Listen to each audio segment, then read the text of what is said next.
صالح علیہ السلام۔ قوم عاد کے تباہ و برباد ہونے کے بعد قوم سمود نے ان کی جگہ لے لی اور اللہ تعالیٰ نے انہیں بھی بہت طاقت اور قوت دی۔ وہ بھی مورتی پوجا کرنے لگے۔ جیسے ان کے مال میں اضافہ ہوا اسی کے ساتھ ساتھ ان کی برائیاں بھی بڑھتی گئیں اور ان کی اچھائیاں گھٹتی گئیں۔ قوم عاد کی طرح انہوں نے بھی بڑی بڑی بلڈنگز بنائیں اور پہاڑوں میں خوبصورت گھر بنائے۔ ناانصافی اور بد اخلاقی اپنی چرم پہ تھی کیونکہ برے لوگ اس جگہ کی حکمرانی کر رہے تھے۔ تب اللہ تعالیٰ نے نبی صالح علیہ السلام کو ان میں بھیجا۔ انہوں نے بھی باقی انبیاء کی طرح ایک اللہ کی عبادت کے لیے لوگوں کو بلایا اور تمام معبودوں کو ترک کرنے کی دعوت دی اور اللہ کے سوا تمام باطل خداؤں کو ترک کرنے کی دعوت دی۔ کچھ لوگ ان پہ ایمان لائے اور زیادہ تر لوگوں نے کفر کی روش اختیار کی اور صالح علیہ السلام کو اپنے الفاظوں اور اپنے کرتوتوں سے نقصان پہنچایا۔ صالح علیہ السلام نے اپنے لوگوں سے کہا، اے لوگوں، ایک اللہ کی عبادت کرو، تمہارے پاس اللہ کے سوا کوئی الہ نہیں ہے۔ صالح علیہ السلام اپنی عقل، اپنی پاک دامنی اور اپنی اچھائی کے لیے بہت جانے جاتے تھے اور اللہ کی وحی آنے سے پہلے ان کی لوگوں میں بہت عزت تھی۔ صالح علیہ السلام کے لوگوں نے ان سے کہا، اے صالح، تم ہمارے اندر ایک بہت اچھے آدمی تھے اور ہم چاہتے تھے کہ تم ہمارے سردار بنو، لیکن یہ کیا نئی چیز تم لائے ہو کہ ہم اپنے خداؤں کو ترک کر دیں اور صرف تمہارے ایک اللہ کی عبادت کریں؟ کیا تم ہمیں اس چیز سے منع کر رہے ہو جس چیز کی ترغیب ہمارے باپ داداؤں نے دی؟ لیکن ہم اس چیز میں بہت شک کرتے ہیں جس کی طرف تم دعوت دے رہے ہو۔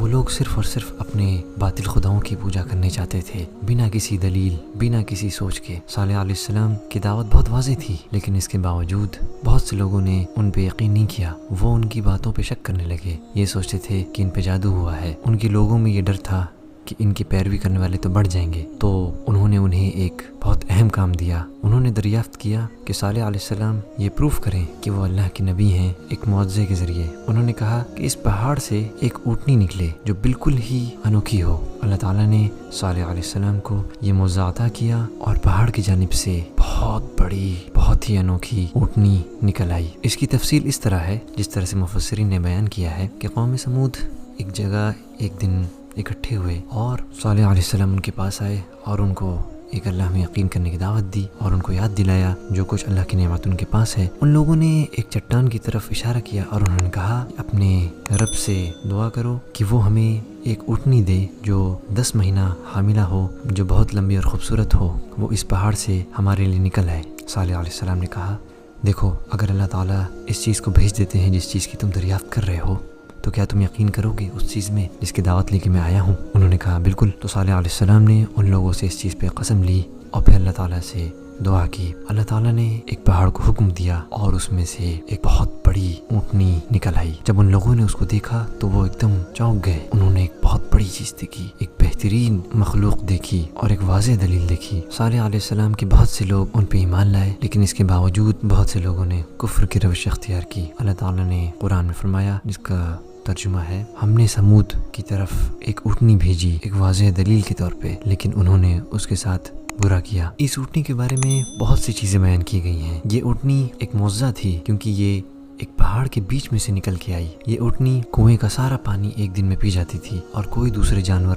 اس پانی کے پاس نہیں پہنچ پاتے تھے۔ یہ اونٹنی اتنا دودھ دیتی تھی کہ تمام لوگ اس دودھ کو پی لیتے تھے۔ یہ اسی دن ہوتا تھا جب وہ تمام پانی پی جاتی تھی اور کسی کے لیے کوئی پانی نہیں بچتا تھا۔ شروع میں قوم سمود بہت تعجب کا شکار ہوئی۔ یہ ایک انوکھی اونٹنی تھی، اس کا دودھ ہزاروں لوگوں کے لیے کافی تھا۔ اگر یہ کسی جگہ سوتی تھی تو وہ جگہ تمام جانور چھوڑ دیتے تھے۔ یہ چیز واضح تھی کہ یہ کوئی عام اونٹنی نہیں تھی بلکہ ایک اللہ کی نشانی تھی۔ وہ اونٹنی صالح علیہ السلام کے لوگوں کے درمیان رہنے لگی، جن میں سے کچھ لوگ تو ایمان لائے لیکن زیادہ تر اپنے کفر میں ہی جمے رہے۔ کفار کی دشمنی اب اس اونٹنی سے ہو گئی۔ انہوں نے ایک پلان بنایا۔ صالح علیہ السلام کو خدشہ ہوا کہ یہ لوگ اس اونٹنی کو مار دیں گے، تو انہوں نے انہیں تنبیہ کی، اے لوگوں، یہ اونٹنی اللہ کی طرف سے ایک نشانی ہے تمہارے لیے، اسے چھوڑ دو تاکہ یہ اللہ کی زمین پر چرے پھرے اور اس کو بالکل بھی ہاتھ نہ لگاؤ ورنہ تمہارے اوپر ایک بہت بڑا عذاب آ جائے گا۔ تو کچھ دن تک کے لیے صالح علیہ السلام کے لوگوں نے اونٹنی کو چھوڑے رکھا تاکہ وہ چرے پھرے،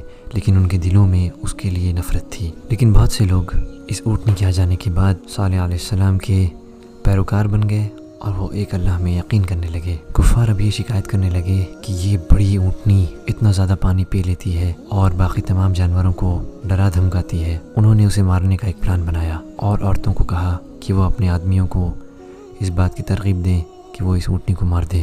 صدوق نام کی عورت ایک بہت ہی امیر گھرانے سے تھی۔ اس نے اپنے آپ کو مسرائی نام کے ایک آدمی کے آگے پیش کیا اس بنا پہ کہ وہ اونٹنی کو مار دے۔ اسی طرح سے انیزہ نام کی ایک بوڑھی عورت نے بھی اپنی ایک بیٹی کو قدار نام کے ایک شخص کو دیا تاکہ وہ اس اونٹنی کو مار دے۔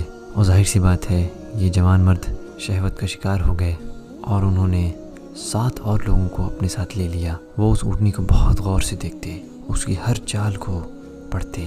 جیسے ہی وہ اونٹنی کنویں کے پاس آئی، مسرائی نے اس کے پیر پہ تیر مارا۔ اونٹنی نے بھاگنے کی کوشش کی لیکن اس تیر کی وجہ سے وہ بھاگ نہ سکی۔ قدار آیا اور اس نے اونٹنی کے پیر پہ تلوار مار دی۔ جیسے ہی اونٹنی زمین پہ گری، اس نے اپنی تلوار سے اس کا قتل کر دیا۔ قاتلوں کی بہت واہ واہی ہوئی، ان کے لیے قصیدے پڑھے گئے۔ وہ گھمنڈ میں صالح علیہ السلام کا مذاق اڑانے لگے، لیکن صالح علیہ السلام نے انہیں ہوشیار کیا، اپنی زندگی کا مزہ 3 دن اور چکھو، اس کے بعد تمہارے اوپر اللہ کا عذاب آ جائے گا۔ صالح علیہ السلام نے امید کی کہ یہ لوگ ڈر جائیں گے اور اپنے گناہ کی معافی مانگیں گے، لیکن 3 دن بیت گئے۔ ان لوگوں نے کہا 3 دن کیوں؟ اگر سزا آنی ہے تو جلد سے جلد آئے۔ صالح علیہ السلام نے کہا اے لوگوں، تم برائی کی طرف کیوں بھاگتے ہو؟ اچھائی کی طرف کیوں نہیں بھاگتے؟ کیوں نہیں تم اللہ سے اپنے گناہوں کی معافی مانگتے ہو تاکہ اللہ تم پر رحم کرے؟ انہوں نے کہا ہم تمہارے اور تمہارے پیروکاروں کی موجودگی کو بہت برا جانتے ہیں۔ انہوں نے صالح علیہ السلام کو قتل کرنے کا بھی پلان بنایا۔ اللہ تعالیٰ نے صالح علیہ السلام کو بچا لیا اور ان کے لوگوں کو بھی۔ بہت بھاری دل سے صالح علیہ السلام ان کفاروں سے دور ہو گئے اور کسی دوسری جگہ پر جا بسے۔ صالح علیہ السلام کی وارننگ کے 3 دن بعد آسمانوں میں گرج چمک ہونے لگی اور زبردست زلزلہ آیا، جس کی وجہ سے تمام قوم سمود تباہ و برباد ہو گئی۔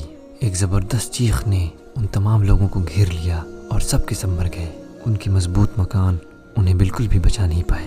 جو لوگ صالح علیہ السلام پہ ایمان لائے وہ بچ گئے کیونکہ انہوں نے اس جگہ کو چھوڑ دیا۔ حضرت ابن عمر رضی اللہ عنہ فرماتے ہیں کہ رسول اللہ صلی اللہ علیہ وسلم جب قوم سمود کے گھروں سے گزر رہے تھے، جب وہ غزوہ تبوک کی طرف جا رہے تھے تو وہ اس جگہ رک گئے، تو لوگوں نے ان کنوؤں میں سے پانی لیا جس میں سے قوم سمود پانی پیتی تھی۔ لوگوں نے اپنے لیے کھانے کا سامان تیار کیا اور اپنے پانی کے برتنوں میں پانی بھی بھرا۔ رسول اللہ صلی اللہ علیہ وسلم نے ان لوگوں کو حکم دیا کہ وہ اپنے پانی کے برتنوں کو خالی کر دیں اور اپنے بنائے ہوئے کھانے کو اونٹ کو دے دیں۔ پھر وہ لوگ اس جگہ پہ رکے جہاں سے وہ اونٹنی پانی پیتی تھی۔ رسول اللہ صلی اللہ علیہ وسلم نے منع فرمایا ان لوگوں کی پرانی چیزوں کے قریب جانے سے جن لوگوں پہ عذاب آیا تھا، یہ کہتے ہوئے کہ میں ڈرتا ہوں کہ تمہارے اوپر بھی وہ عذاب آ جائے گا جو ان لوگ پہ آیا تھا، سو ان چیزوں کے قریب بھی نہ جاؤ۔ حضرت صالح علیہ السلام کا قصہ یہیں ختم ہوتا ہے۔ پروفٹ سیریز انشاءاللہ کنٹینیو رہے گی۔ مزید ویڈیوز دیکھنے کے لیے چینل کو ضرور سبسکرائب کریں۔ جزاکم اللہ خیرہ۔ السلام علیکم ورحمۃ اللہ وبرکاتہ۔